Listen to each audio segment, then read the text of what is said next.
Hello, my dashing young prancing horses. Welcome back to Mick. My name is Jack, the Aussie tea drinker who smiles back. Here are today's stories. A great example tonight of someone who looks up too many good stories and realizes they definitely probably won't be able to fit them all into one video, but we'll find out how we go today, so sit back and enjoy. Am I the a-hole for being mad at my girlfriend for this? So, yesterday, my girlfriend was invited to a little grill party with her friend. There were some guys and a few girls she wanted to meet because they are planning on going on a vacation together, so she needed to know them beforehand. I had no interest in coming there, because me and the people don't really get along. 90% of the guys were trying to date her in the past, when we didn't even know each other. So yeah, they don't like me just because she ended up with me. Now, she told me she's going to stay for like an hour and then come home. I was like, okay, I won't limit you in any way, just be careful and don't drink too much in this setting. She looked at me and told me she won't and asked me if it's really okay for her to go. Well, I said that I trust her, and that I trust that is the most important thing in the relationship, so I told her to have fun meeting new people. Well, I went home, and after an hour and a half, I messaged her, asking when she's coming home. I wouldn't normally do that, but keep in mind that it's already late, and I don't know if I should wait for her or if I should go to sleep for work the next day. Well, to keep this short, I decided to stay awake waiting for more than 3 hours just to find out she came home so drunk she couldn't even stand straight. I told her that it's really disappointing to see this, and went to sleep just to wake up an hour later that she's throwing up in the bed next to me, unable to even go to the bathroom. I took my pillow and slept on the ground. She threw up half an hour later, and I helped her do it in a bucket. Skipping to the next day, she says that she just drank a bit, so what? I'm extremely disappointed in her behavior and all the things she told me turning into empty lies. It wouldn't really matter too much, but how can I trust her on that vacation with the same people? The guys could easily get her drunk and then do anything. I have no idea what I should do. Please let me know your opinion on this if you read this far. Ooh, yeah, your concerns were somewhat valid until that last assumption as to the ability of those men's choices around your girlfriend. People's thoughts. You're the a-hole. You said you wouldn't limit her, and here you are pouting like a child because she went out and had the audacity to socialize at an event you were invited to but didn't want to go. Counter ramble though, Nata, I don't even know where to start here. She did break her word regarding not getting wasted and staying for more than an hour. No one forced her to stay that late, and she wouldn't get drunk and that she would stay for only an hour. But when you say you were going to do something, you should keep your word, you know? Not only that, but she knew that going to that party would make you insecure. But since she had to go, then the minimum she should have done was be on time and not wasted.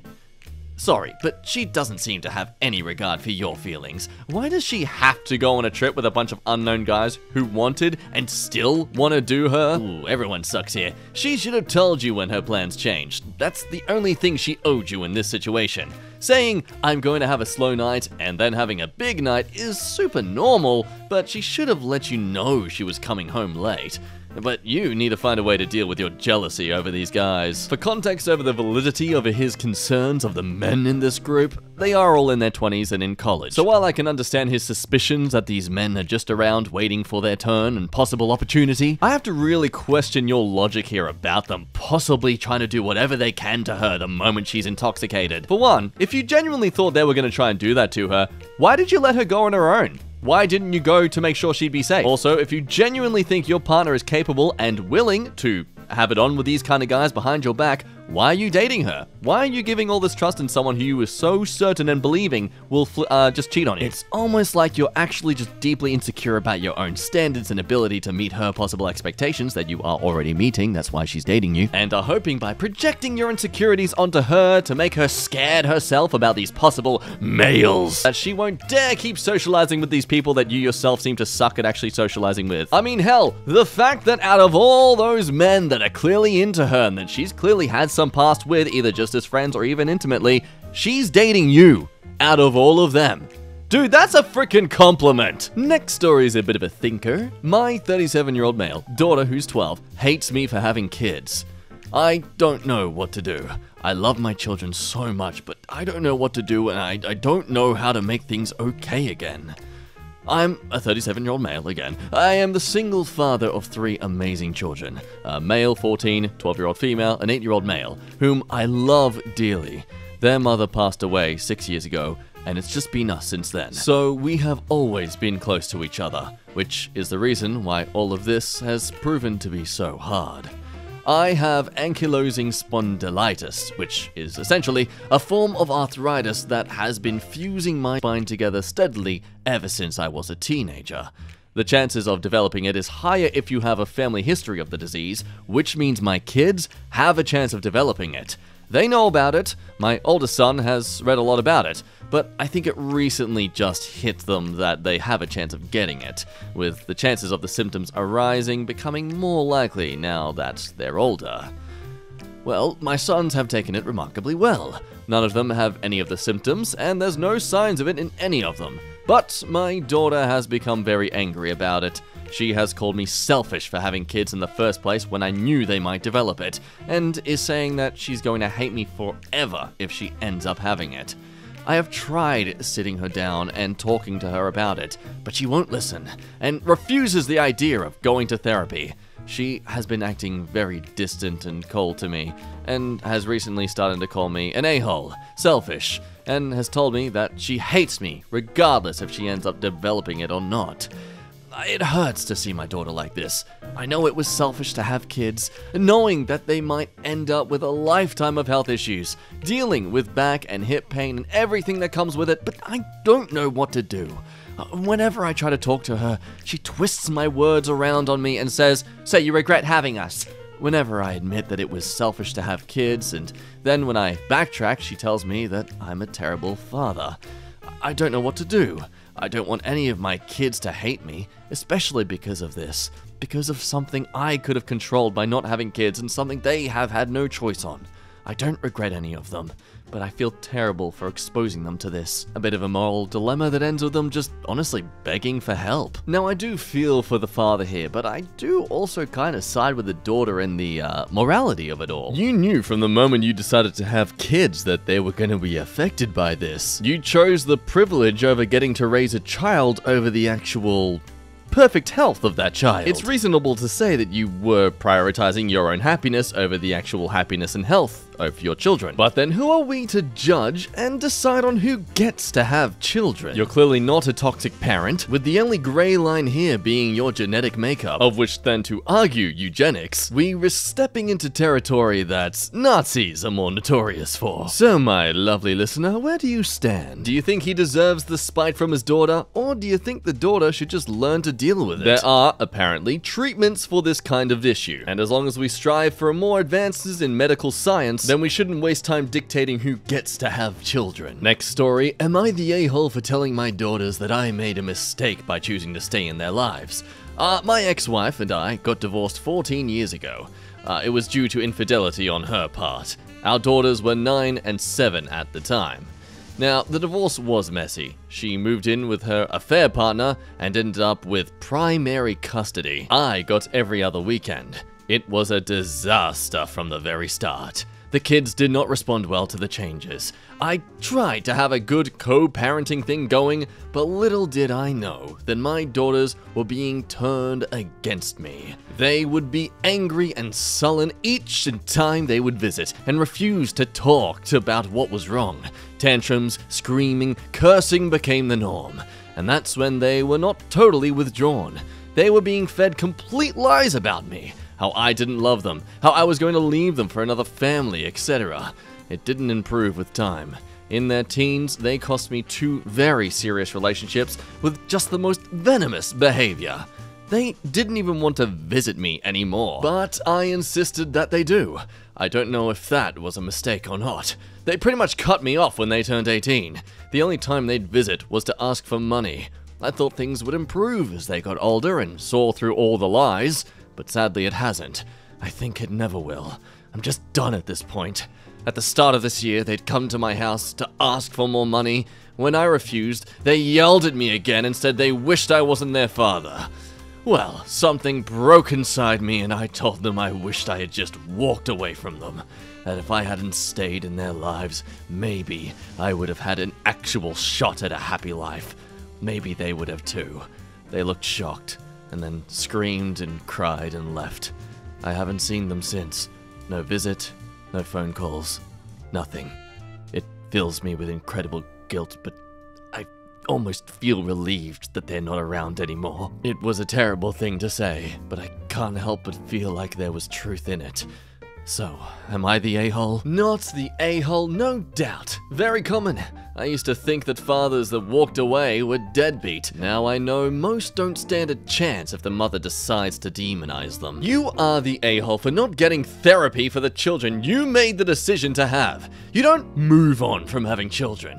Your entire post is about all the things that they have done to you, but never once mentioned anything you've tried to do about it other than wait. Schmidt can't get fixed if you do nothing. Yes, there are a few comments here that mention about how their fathers were similar to this in their point of view, yet completely not taking into account of how abusive and problematic they were themselves in the relationship. And personally, that is something I've noticed with this story too. They only mention how terrible the daughters have been towards him, but not at all mentioning how he could have possibly been influencing this. Of course, that is just laying on an allegation onto them without any much proof, but come on man, throughout this entire time raising your kids, you didn't once say or do anything that would have caused them to be treating you so coldly. But of course, due to the many instances of bad deadbeat dads out there, it's likely we are all just holding a bias and assuming that he must have done something wrong, because of course, he is a male. Now regardless, even if you are totally innocent here, I'm still gonna say Yatar because they are your kids. And you've not mentioned any effort you've made to try and fix this, in which case they've just grown up based on the lack of effort you've given them. Now we move over to Today I Fricked Up stories. Both of them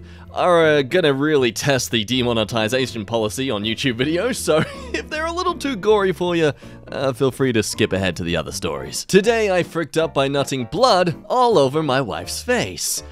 So, it actually happened last Sunday. I was out of town for 2 weeks because of work, so my wife and I hadn't seen each other for a while. On my way home, we were smexting a bit and things were getting pretty heavy. I get home and fire up the shower. She pops in with me, we're making out and move things into the bedroom. We share a wall with our neighbors, so I cut the lights and throw on a movie, The Avengers, for some background noise. She's on top of me riding, but I can tell she's into the movie too, so I flip her around and hit it from behind so we can both watch, because that's what gentlemen do. It's her favorite position, so she's getting super soaky, like really soaky. Within 30 seconds, she's having a very good O-time. Now, well, when she nuts, I'm usually not far behind, so I tell her I'm close and ask her where I should finish. Again, because I'm a gentleman. She says, do it in my mouth. So I stand up and unleash everything I got. I'm talking full out cerebral palsy, okay? Where I couldn't even open my eyes. As my soul is re-entering my body, I notice my dong is darker than normal in the TV glare. I flip on the bathroom lights and suddenly I can see why. Blood everywhere. Like murder scene everywhere. I gasp in horror as my beautiful wife stumbles in like Carrie from the Stephen King book. Turns out all that wetness was her period arriving early, and she didn't know. She saw herself in the mirror and burst out laughing. I started dry heaving. So much for a romantic evening. Oh, that's probably better than you being the one producing the blood, which is what I thought. Next little mid-ATAR cleanser. Today I fricked up by being an amateur artist. Again, you may find this one gross, but I assure you the poetic language is just mwah. Throw away for obvious reasons. Also, I apologize for any errors, I'm on mobile. So I've recently met this really cool guy. We've hung out and fooled around a bit. It's been mainly cuddles and holding hands. Cute stuff. Well, today was the day we were going to take it to the next level. Little did I know that level was going to be the danger zone. Now, if you're unfamiliar with how the gays get down, just know that some bottoms, the receptive partner, put in a lot of effort to make it a clean and smooth experience. I'm one of them. I spent about 3 hours getting ready, removing unwanted hair, making myself smell nice, and of course, cleaning out my garage so it was ready for my guy's Big Mac truck. If the reference is confusing, listen to WAP by Cardi B. Anyway, I'm all ready to go, so I head over. We do the deed, it's amazing. I see God, whatever. Afterwards, we grab food and start watching Netflix. Well, I didn't spend all that time getting ready for the fair just to go once around the merry-go-round, so I get my guy in the mood and try to ride that cowboy one more time. However, in my haste, I forgot that I'm also subject to the laws of physics. Internal gas plus my position meant that when I tried to get on that saddle, I, instead, explosively released his swimmers all over. If you've ever seen a hippo mark their territory, it was like that, but in a bedroom. Luckily, because of my prior efforts, it's just baby spore, but the sound of them escaping at Mach 10 was hell-made audible. My soul left my body out of sheer embarrassment. I didn't know what to say, so I just said, "It's not Schmidt!" and ran to the bathroom to double-check that I wasn't lying. I wasn't, but the mood had definitely been murdered. He cleaned up the abstract art, we put our clothes on, and finished the movie in silence. I'm definitely contemplating assuming a new identity and moving to Canada. How you doing? Still here? A little bit traumatized? Great. On to the next story. Am I the a-hole for talking to a girl about her boyfriend's schmexual comments towards me? Okay, so I'm a 16-year-old female, and I was in a small friend group of 5 people, and 2 of them, Justin and Lacey, started dating a few months ago after I stopped being friends with them. TLDR on why that happened, I had made jokes about Justin's ex-girlfriend, who had given him PTSD, and I hadn't realized the full extent of how he felt until he lashed out on me. I apologized several times, and even called him to explain why I was wrong. It's been a month or 2 since then. So, when Justin and I were still friends, and before the incident, he would make a good amount of schmexual jokes about me. I'm a more promiscuous person, so it made me the target for most of the jokes. He would often ask me to have schmex with him in exchange for money. At one time pressured me into taking off my clothes over a FaceTime, and then asked if I would have schmex with him in exchange for him being clean for a month. I always laughed these off because I didn't want to seem rude and cause drama. Today, I left a rather petty message on Lacey's Instagram saying, "Glad you're normalizing realistic photos," or something because he was in it. I realized this was dumb, but I just was annoyed by seeing him. She asked what I meant by it, and we called, and it ended up with us arguing about who was in the right. I explained what he did and how it personally affected me emotionally, and all she really said was, "It was probably a joke, he's sarcastic," and then told me I was manipulative and often lied about things to get my way. She brought up his own trauma, explaining how I hurt him in so many ways as well, and I told her that I was sorry, but I couldn't do anything to change what I did. I already tried to apologize, and I don't justify what I said or did. There's nothing else I can do to help him. It ended with me hanging up on her, and then I started crying because of how much had hit me at that point. Most of my friends have told me that she was in the wrong, but I just wanted to ask here as well. I have a history of being manipulative and gaslighting people to get what I want. I started when I was 12, and I've been in therapy for it, and other things, when I turned 14. I've been trying to work on it since, and I don't think I've had any incidents worth noting where I actively tried to manipulate someone. She also didn't know me at that point in time of my life. So, am I the a-hole? Edit to add, he and the girlfriend dated for less than 3 weeks and never met in person. She likely had a personality disorder because she claimed she had a twin living inside her and it would take control of her.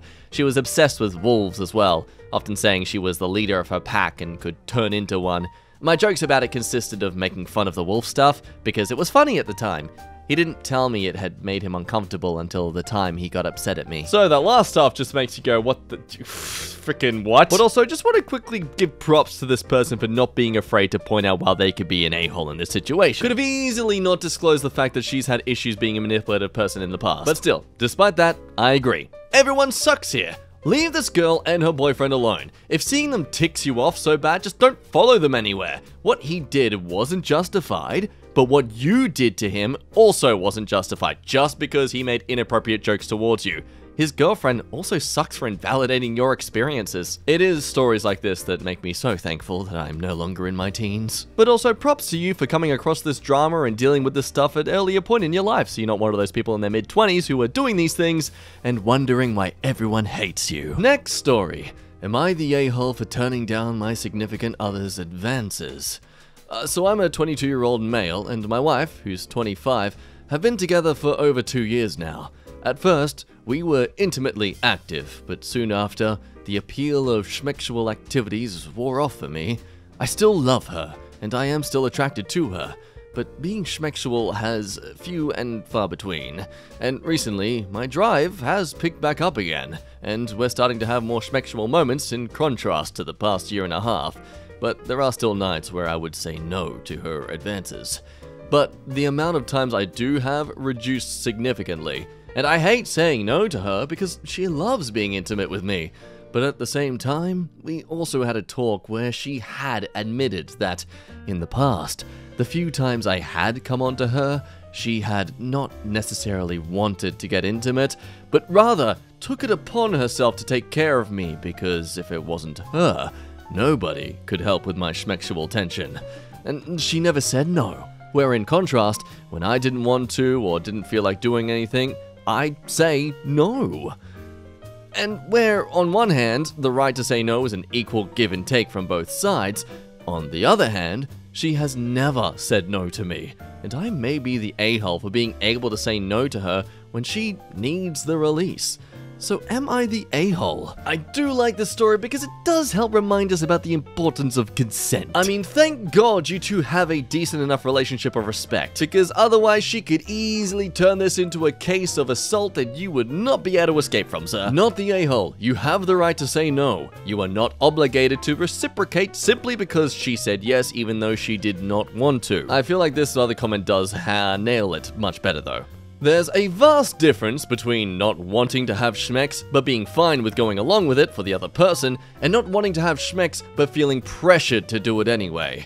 You're assuming it's the latter, whereas they've had the conversation and it's almost certainly the former. The problem I do see with this though is that it can be abused. Because while it can encourage the sort of relationship where you just give to your partner even when you're not really fully feeling it yourself, but you still want to just give something to them, it can also enable those abusers out there who use it as an excuse not to get clearer consent about things that their partner actually doesn't want to do. So is he the a-hole for not being more certain with her, or is she the a-hole for not being more clear about her intentions or wants despite having a partner who is totally open to hearing her? For now, next story. Am I the a-hole for calling a customer a Jeff Bezos spaceship head after he falsely accused me of being a racist? I work in retail, oh no, and I have to greet everyone who walks through the door, and I'll often cycle through different ones. Hi, how are you? Hello, good morning, welcome to store, etc. I was doing that. Some middle-aged white woman walks through and I said, good morning. An Asian woman and I said, hello. And then I said, hi to the next person, which was some 20-year-old black guy.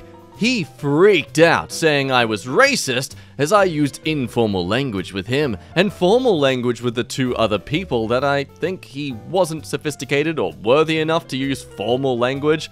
I was so confused. So he said I treated the white and Asian women better than him. I was so fed up with this. I already had a pretty schmidt day and didn't want to deal with this, and I said, go talk to the manager or leave the store. I don't have time for DPs like you. He lost his schmidt and went to the manager, who took his side, saying I shouldn't be saying different greetings to other people as it could offend others.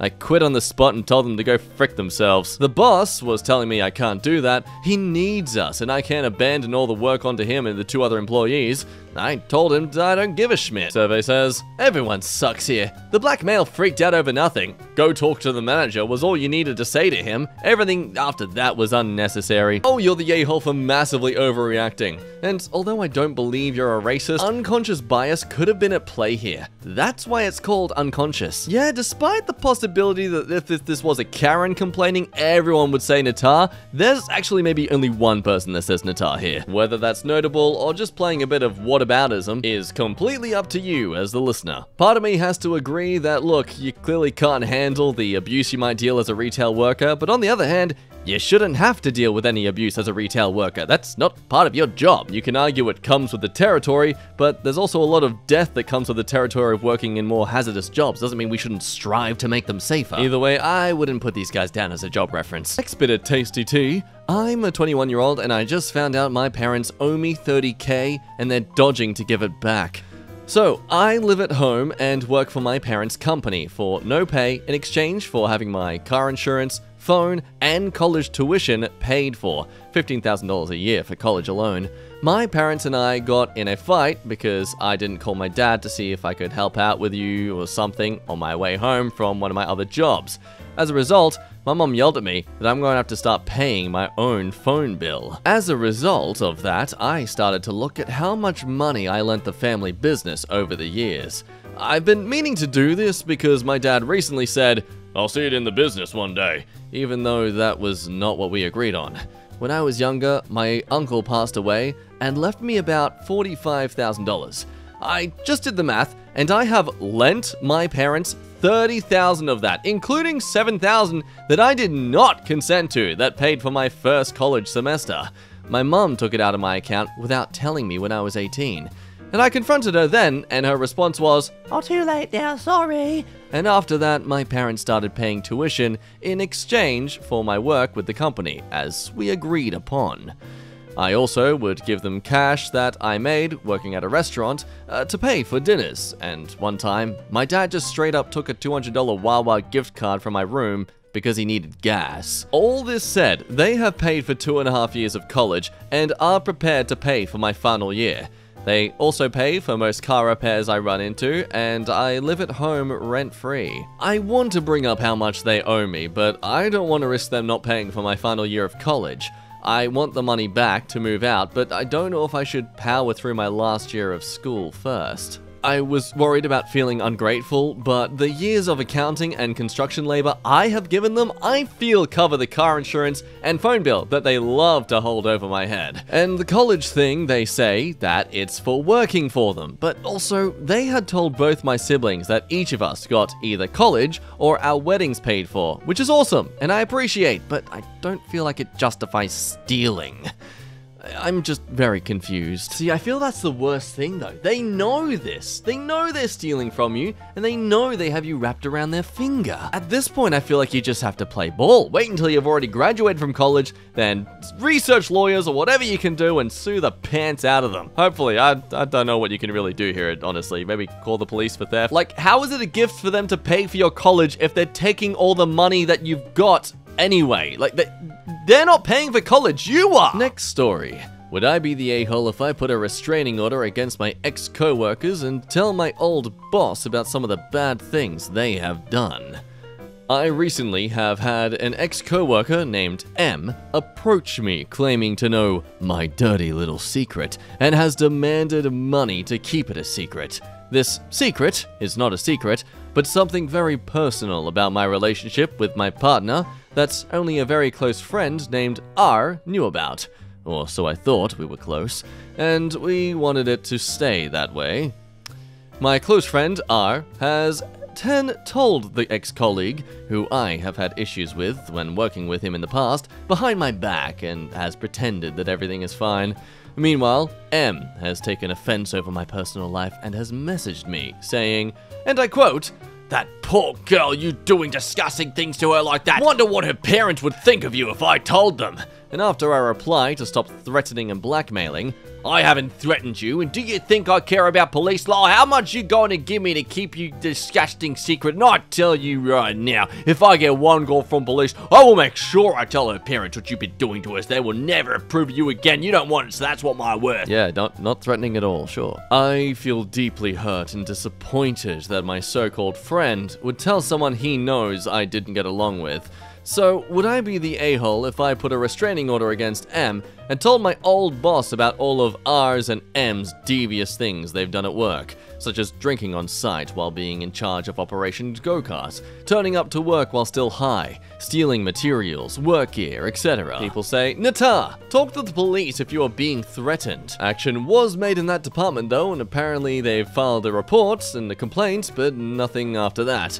and sadly there is no actual evidence to prove that this has been happening over a phone call. So look, while I do think that M is totally an a-hole here to be threatening and clearly blackmailing you, let's not try and escape that. That's clearly threats and blackmail happening right here. I do have to wonder if you were certain that R has done this to spite you, because you are literally planning to take action upon an old friend based on them sharing a secret. Notably a secret that you have mentioned is not a secret. I don't know, unless there's been evidence that this person has definitely purposely gone behind your back, I'm gonna have to suggest this is an everyone sucks here, but mine. Next story. Am I the a-hole for not allowing my husband to hang out with his female friend? Some background, I'm a female and have been married to my husband, M, for a couple of years, but we dated 5 years before we got married. At the very beginning of our dating relationship, he cheated on me. Not sure if it justifies it, but he wasn't sure he loved me the same way I did him. We broke up for a short period, but had a very long conversation, and slowly building it back up to start dating again.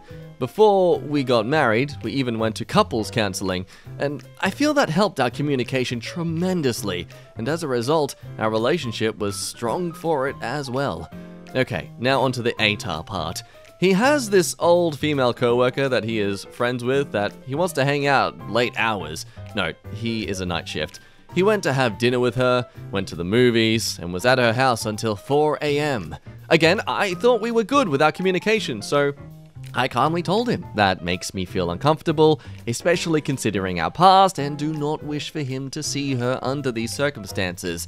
I told him he is free to hang out with her in a public setting or when her kids are over at her house so it isn't as private and doesn't look as bad. Also, he talks to her all the time on Discord, so it isn't like he doesn't get to communicate with her unless he hangs out in person.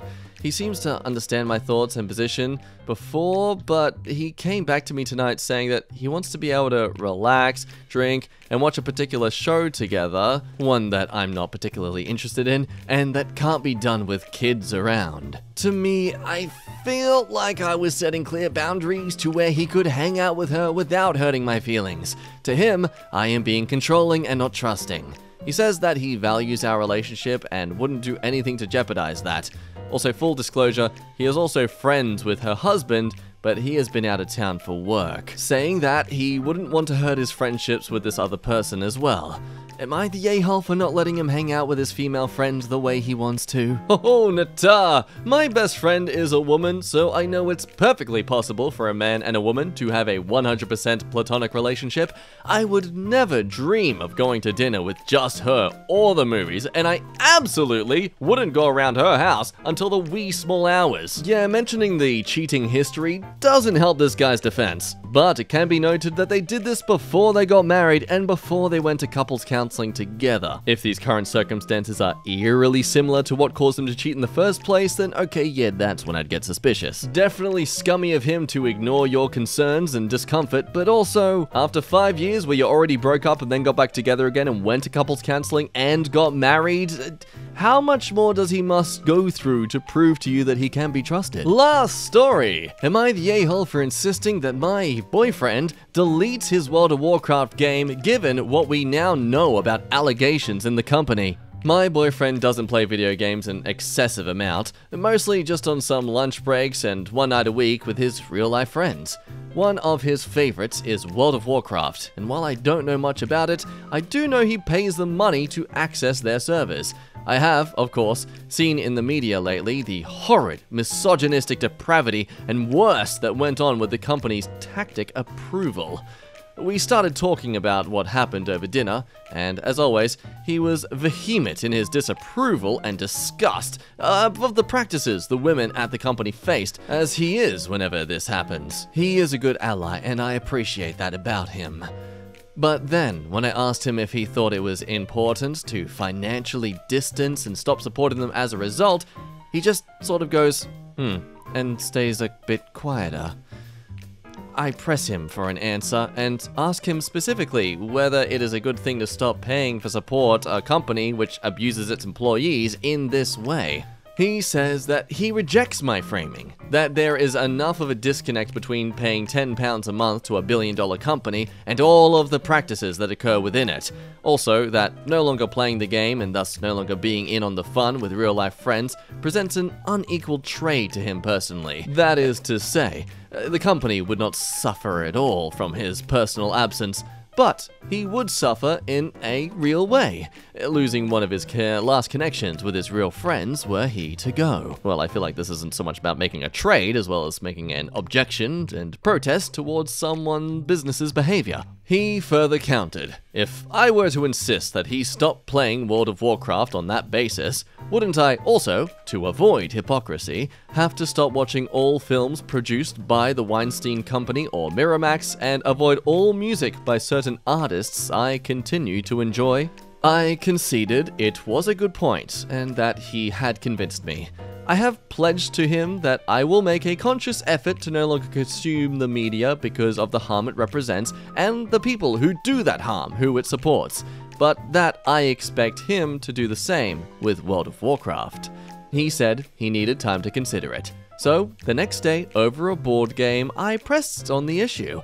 He said I was welcome to do what I want with regard to the media I consume, and he would never try to influence my choices, but he expects the same and will continue his subscription. As a survivor, from a colleague nonetheless, I reminded him of this and presses that his solidarity in this matter is important to me, and I expect him to acquiesce as I won't let it go.